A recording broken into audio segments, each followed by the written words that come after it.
If you are anything like I am, then you too probably love snakes and lizards. So in this series of videos, we are going to be travelling all around Australia to find some of your favourite reptile species in the wild. Today we're going on a fascinating journey herping the east coast of Australia, and we're going to be hiking through lush rainforests, swimming through beautiful waterfalls, and cruising the roads in search of all things scaly. I'm so excited to take you on this adventure, so let's get right into it.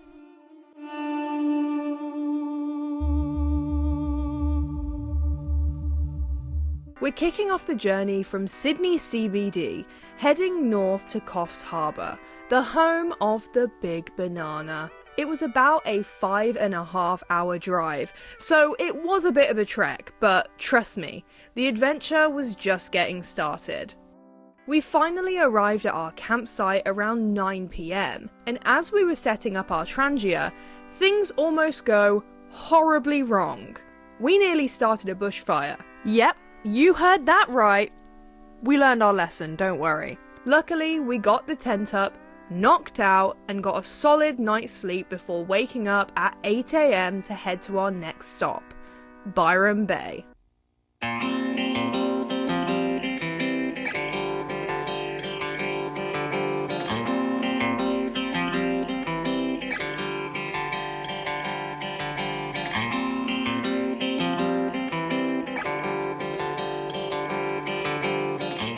On the way to Byron Bay, we made a quick stop at Redcliffe Beach in New South Wales. The scenery was incredible and we were hoping to spot some snakes along the way, but no luck there. So we hopped back into our car and continued our drive to Byron Bay. I was really excited to get there because I had heard that there were some cool herping spots to check out, but also the place is just gorgeous. We've finally arrived at our Airbnb in Byron Bay, and after a long drive, we spent the evening sightseeing and relaxing to recharge for the next day.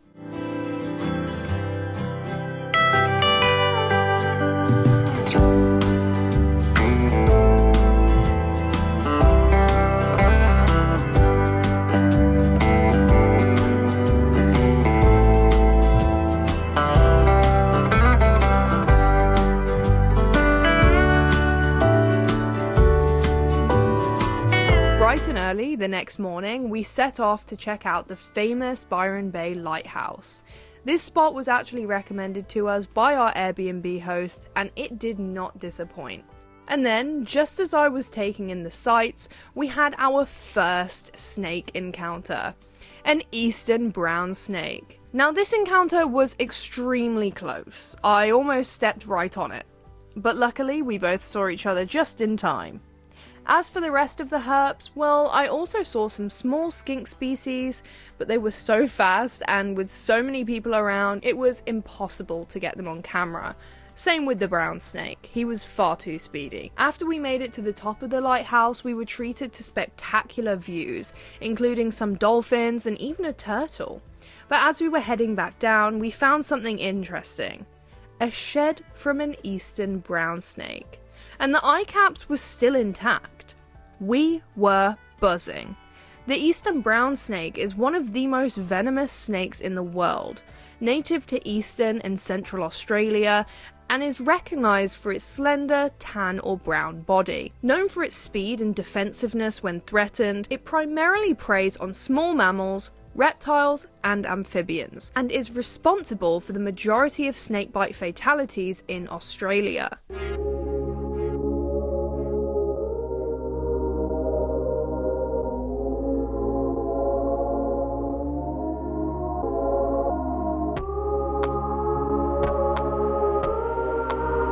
Next, we headed to a beautiful waterfall. But as it turns out, this hidden gem was not so hidden anymore. We got there and there were at least 20 people hanging around the area. A bit crowded, but we were still hopeful. And then, suddenly, someone shouted snake. Music to my ears, of course, and sure enough, a gorgeous common tree snake was rummaging around someone's bag. It was an amazing sight. But let's just say the crowd wasn't as excited. I had some guy trying to explain snakes to me and telling me that it was poisonous and wanted to kill me. But a quick lesson for everyone, venomous snakes are dangerous when injected into the system through bites, whereas poisonous creatures release toxins when eaten or touched. This snake wasn't poisonous or venomous though, so I made sure to guide it safely away from the crowd, and whilst I was doing that, the entire group of people scattered. And guess what? We had the waterfall all to ourselves after that. But it was clear that this little guy had been through a lot in life.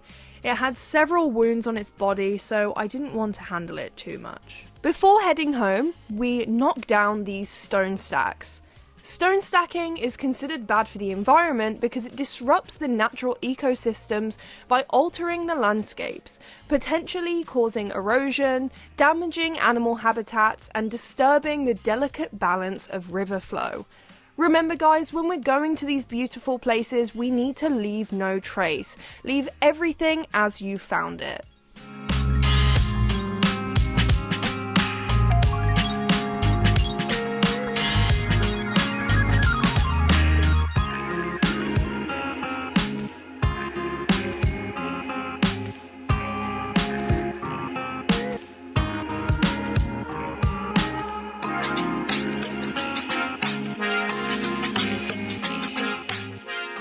Later that evening, we went out on a night herp.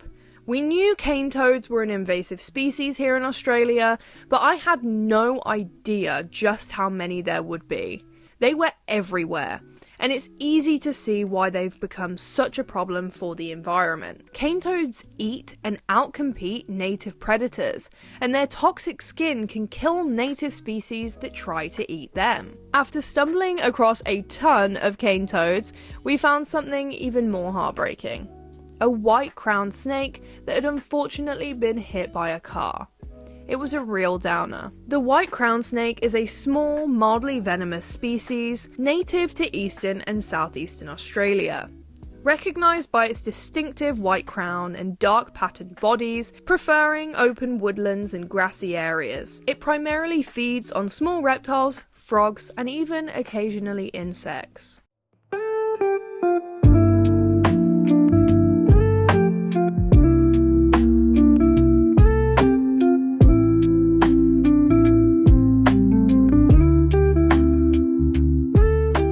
The next day, we checked out of our Airbnb and made our way to another waterfall. An even bigger one, in fact.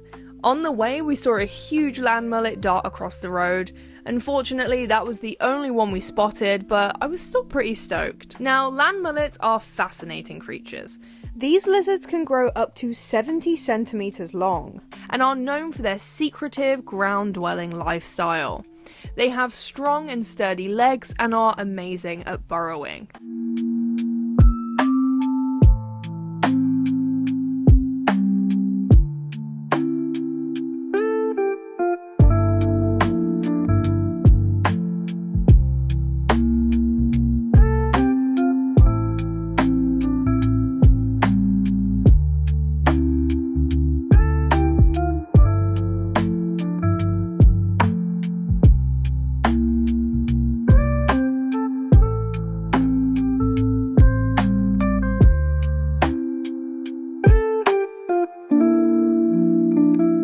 After the waterfall, we headed to the Gold Coast, and I had one animal in mind that I really wanted to see. But I didn't want to get my hopes up too much, because they can be quite hard to find. We checked into our second Airbnb in Surfers Paradise, and let's just say it wasn't exactly peaceful. Oh my god, the jet ski, guys!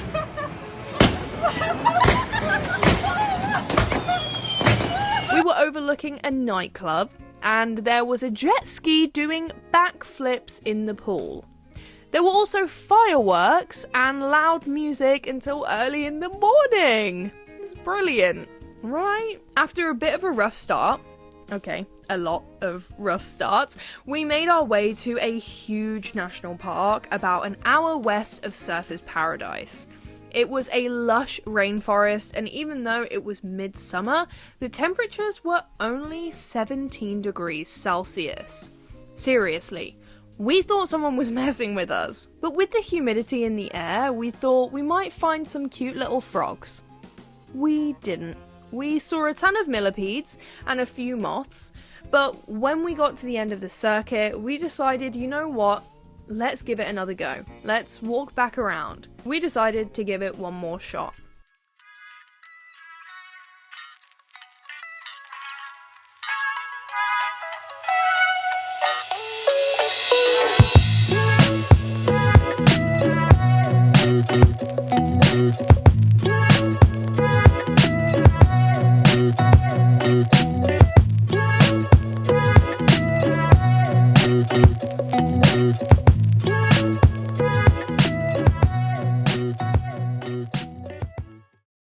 And then, boom, out of nowhere, a 6-foot carpet python appeared right underneath my friend's feet. I yelled as loud as I could to stop her, and she froze just in time, only inches away from stepping on it.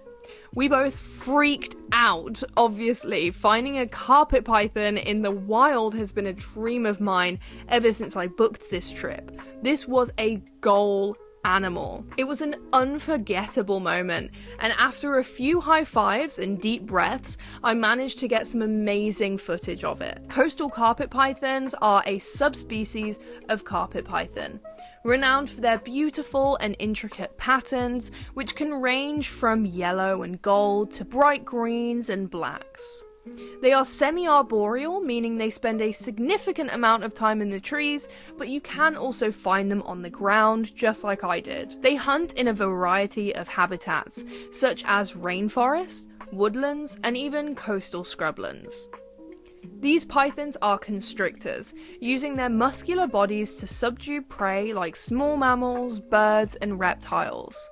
And despite their large size, they are generally non-aggressive towards humans, making them popular among snake enthusiasts and in the exotic pet trade. In the wild, they can grow up to lengths of 2.5 meters or about 8 feet, and have an impressive ability to adapt to various environments. Coastal carpet pythons are solitary creatures coming together only to mate, and they are primarily nocturnal hunters. Though their populations are not currently under significant threat, habitat destruction and non-native animals can pose a risk to their numbers. So, how should we be keeping carpet pythons in our home? Have I found out something absolutely groundbreaking? Well, I found out that they like to hang out on the ground. That's how majority of carpet pythons are spotted out here in Australia, crossing roads or crossing trails like they did where I found them. It's important that when we have pet snakes that we give them as much floor space as possible, even if we think we have a fully arboreal species, because animals will not spend their entire lives in the trees. They will come down to the ground at some point, and it's important that they have space to fully stretch out. So if you have a 6, 7 or 8 foot snake, make sure you're trying to provide an enclosure that is at least that long. Overhead heating also works brilliantly for snakes, and it allows them to digest their food properly. I also like to give my animals UVB, and I have seen so many positive outcomes since using UVB. I really recommend Arcadia's units, but Exoterra have just brought out an amazing range, so go and check those out too. As for substrate, the ground was made up of mostly soil and sand. This is exactly what I recommend for people to use for their animals, but you can also mix in a little bit of eco-earth if you want to keep your humidity up. Because when it comes to humidity, this rainforest was extremely humid. Midday it was about 66%, and it only gets higher from there. It was continuously raining all day, but it was fine rain. So a misting system might work well for your carpet python, but remember that misting system pipes can harbour bacteria, so try and keep them as clean as possible and consider replacing the piping once a month. Now I'm going to show you some clips of how this animal was living, what their habitat looks like, so that you can get some ideas for your enclosures and try and replicate it as best you can in your own home.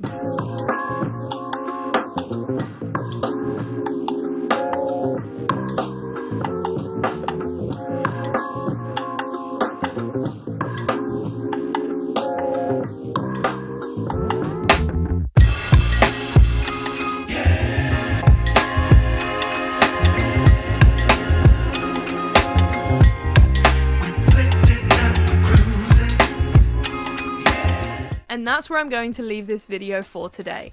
Stay tuned for the Australia Zoo vlog and part 2 of my herping adventures, where we'll be heading out to the Sydney suburbs to find some venomous snakes. Thanks for watching, and I'll see you all later. But first, make sure you like and you subscribe and comment down below which was your favourite animal. Bye bye.